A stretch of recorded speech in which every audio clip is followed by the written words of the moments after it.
So on Unbossed, we have documented Buttigieg's and Biden's betrayal of the rail workers, including that 117th Congress. Yeah, except for the few that voted against being against the rail workers' ability to go on strike and to stop them from going on strike. Because I know what folks are gonna say, oh my God, if they went on strike, the economy would have crashed and burned. Okay, all right.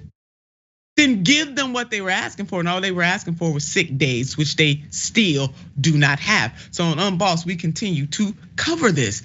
And Buttigieg's mishandling of the holiday travel debacle with Southwest in particular really amped up how this man is in over his head. But now there's more. Check out this headline. Airline CEO admits ticket scam permitted by Buttigieg. Now, listen, you don't have to take freedom fighting progressive Nina Turner's word for it. The airline CEO admits ticket scam permitted by Buttigieg. United Airlines CEO said airlines are selling seats for flights they can't staff.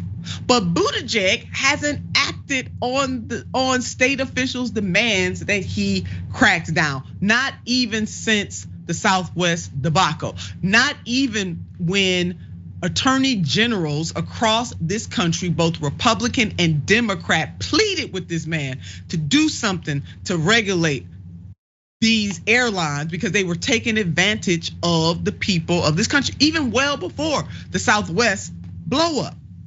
So, in unusually candid comments to company investors, United CEO Scott Kirby said ongoing cancellations among competitors are happening because the airlines are advertising schedules they can't actually fly. In other words, they being deceptive from the beginning, selling tickets that they know good and well, to quote my grandmother, good and well, that they had no intention of seeing those flights take off.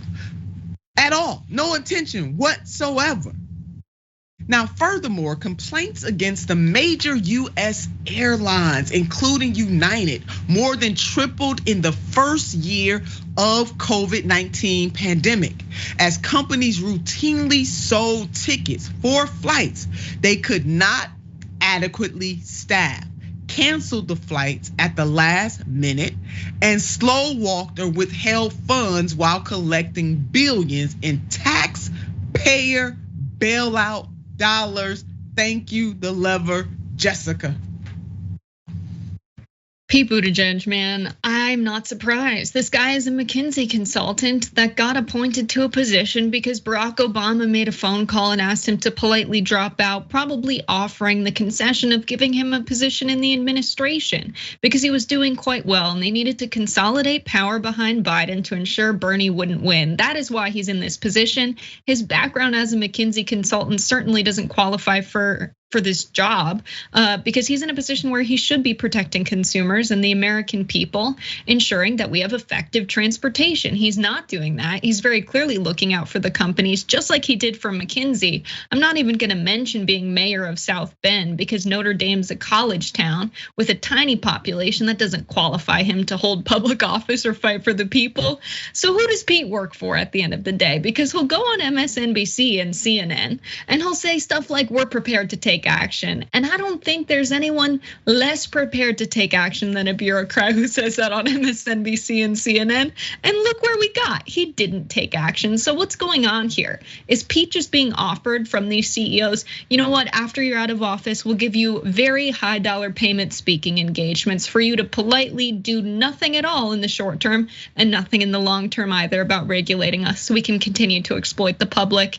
And then the administration will brag that people are flying just as much as they did before the pandemic and claim that we've recovered economically when really it's a recovery for the upper class who can afford to travel while everyone else is suffering. An absolute mess. An absolute mess. There it is. Y'all know. You know why this. If you didn't know before, you know why this is Jessica Burbank Monday, baby. I mean, she put it down. She laid it down. She dropped the mic. Yeah, on that, absolutely nothing. Now you would think that this would spur Buttigieg into action, but alas, no, not at all. The behavior prompted 34 attorney generals to write Buttigieg on December the 16th, that was last year, asking his agency to require airlines to advertise and sell only flights that they had that they have adequate personnel to fly and support and perform regular audits of airlines to ensure compliance and impose fines on airlines that do not. Again, this is coming from Republican and Democrat attorney generals begging this dude to do his job, because guess what? The Secretary of Transportation has the absolute authority, underline, bolded, underscore, exclamation point, message in a bottle on a train, not on Southwest. They have the authority. He has the authority to regulate these airlines, but he didn't do it. Now, despite the demands and subsequent holiday travel debacle, Buttigieg's agency has been delaying the rulemaking process amidst industry pushback. Again, answering to the owner donors, because you know what, lead that up. One day, he just may try to run for president again. So he ensures that his owner donors are happy. The airline's top Washington lobbying group is currently seeking a public hearing that will further postpone a final rule. In other words, we want to hurt consumers again and again and again, more than we have already. We want to continue to hurt consumers. But the last time I checked, the Secretary of Transportation is supposed to work for we the people, not we the corporations.